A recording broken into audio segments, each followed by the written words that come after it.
राजौरी में जितना भ्रष्टाचार इन लोगों ने किया, पिछले 75 साल में हमारे मुल्क में इतना भ्रष्टाचार कभी नहीं हुआ है।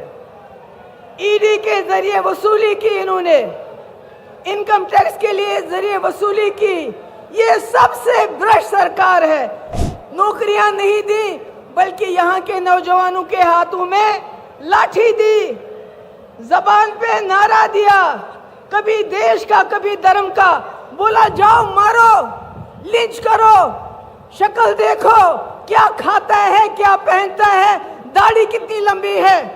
इन्होंने नौजवानों का अपराधीकरण किया, उनको दंगाई बनाया। केजरीवाल जी का क्या कसूर, हेमंत सोरेन जी का क्या कसूर?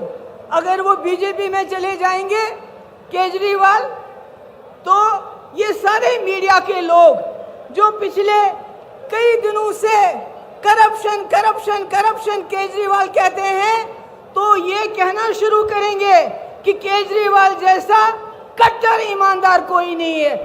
अगर परिवारवाद से तकलीफ होती तो ज्योतिरादित्य सिंधिया को नहीं लेते, अगर परिवारवाद से तकलीफ होती तो जतिन प्रसादा को नहीं लेते, मिलन देवरा को नहीं लेते, राजनाथ सिंह का बेटा पॉलिटिक्स में नहीं होता। तो एक परिवार से सबसे ज्यादा तकलीफ है, और वो परिवार जिसने इस देश के लिए जेल में गए, कुर्बानियां दी, इस देश को बनाया। गांधी नेहरू उस परिवार की बात करते हैं।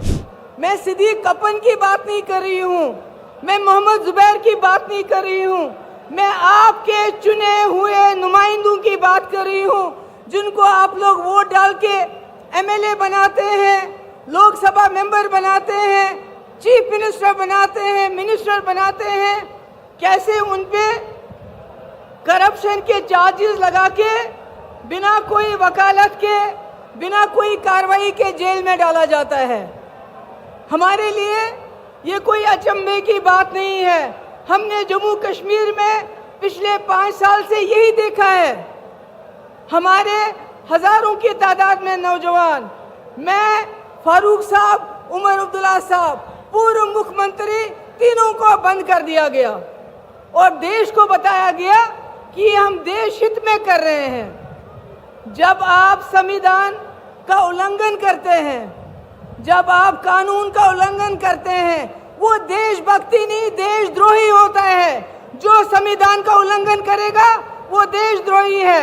आज जम्मू कश्मीर एक लेबोरेटरी बना है, वहां टेस्टिंग होती है, फिर आपके साथ वही होता है। केजरीवाल जी का क्या कसूर, हेमंत सोरेन जी का क्या कसूर? अगर वो बीजेपी में चले जाएंगे केजरीवाल, तो ये सारे मीडिया के लोग जो पिछले कई दिनों से करप्शन करप्शन करप्शन केजरीवाल कहते हैं, तो ये कहना शुरू करेंगे कि केजरीवाल जैसा कट्टर ईमानदार कोई नहीं है। सिर्फ बात यह है कि केजरीवाल यहां से उठ के बीजेपी में चले जाएं।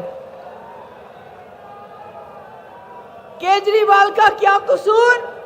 उन्होंने गरीबों के बच्चों के लिए स्कूल अच्छे अच्छे बनाए, जहां से डॉक्टर, इंजीनियर, लॉयर, टीचर निकलेंगे। उन्होंने लोगों को मुफ्त बिजली दी, मुफ्त पानी दिया, अस्पताल बनाए, बसेस की मुफ्त। मगर इनको तकलीफ है, इनको इस परिवार से तकलीफ है। ये जो परिवार आप देख रहे हैं, इनको परिवारवाद से तकलीफ नहीं है। अगर परिवारवाद से तकलीफ होती तो ज्योतिरादित्य सिंधिया को नहीं लेते, अगर परिवारवाद से तकलीफ होती तो जतिन प्रसादा को नहीं लेते, मिलन देवरा को नहीं लेते, राजनाथ सिंह का बेटा पॉलिटिक्स में नहीं होता।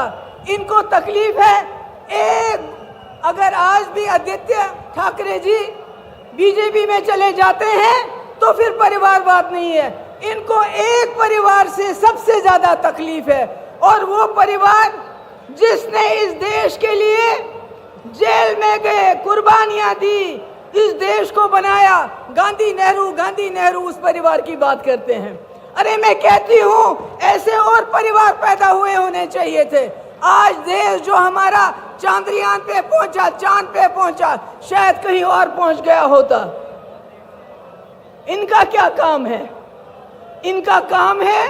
इन्होंने कहा, हम सवाल पूछते हैं, आपने कहा 2 करोड़ नौकरियां देंगे, नौकरियां नहीं दी, बल्कि यहाँ के नौजवानों के हाथों में लाठी दी, जबान पे नारा दिया, कभी देश का कभी धर्म का, बोला जाओ मारो, लिंच करो, शक्ल देखो, क्या खाता है, क्या पहनता है, दाढ़ी कितनी लंबी है। इन्होंने नौजवानों का अपराधीकरण किया, उनको दंगाई बनाया, कहा तुम दंगे करो, तुमको जेल नहीं भेजेंगे, मगर हमसे नौकरी का हिसाब मत मांगो, हमसे 2 करोड़ नौकरियों का हिसाब मत मांगो। इन्होंने भ्रष्टाचार का इल्जाम हम पे लगाया। अरे चंदा चोरी में जितना भ्रष्टाचार इन लोगों ने किया, पिछले 75 साल में हमारे मुल्क में इतना भ्रष्टाचार कभी नहीं हुआ है। ईडी के जरिए वसूली की, इन्होंने इनकम टैक्स के लिए जरिए वसूली की, ये सबसे भ्रष्ट सरकार है। आज हम यहाँ पर इसलिए जमा नहीं है कि हमने केजरीवाल जी को, अपोजिशन को बचाना है, नहीं, आज हम संविधान को बचाने के लिए यहाँ हैं। उस संविधान को जिसने आपको वोट दिया है, उस वोट से जिससे आप अपनी सरकार चुनते हैं, अगर आज आप नहीं जागे तो आपके वोट की कोई कीमत नहीं हुई। ये पहली बार हो रहा है हिंदुस्तान में, इलेक्शन से पहले ही इलेक्शन को रिग किया जाता है अपोजिशन को जेल में डाल के। मेरी आखिर में आप सबसे गुजारिश है, हमारे इंडिया अलायंस के पास टीवी नहीं है, अखबार नहीं है, फेसबुक नहीं है, यूट्यूब नहीं है, इनके पास सब कुछ है, गोदी मोदी सारा मीडिया। इसलिए मेरी आपसे गुजारिश है, हमारा मीडिया, हमारा अखबार, हमारा फेसबुक आप लोग हो, आप लोगों को जाके लोगों को समझाना पड़ेगा कि केजरीवाल जी हो, हेमंत सोरेन जी हो या कोई और हो, वो जेल में इसलिए है, वो संविधान को बचाना चाहते हैं, आपके वोट को बचाना चाहते हैं। बहुत बहुत शुक्रिया।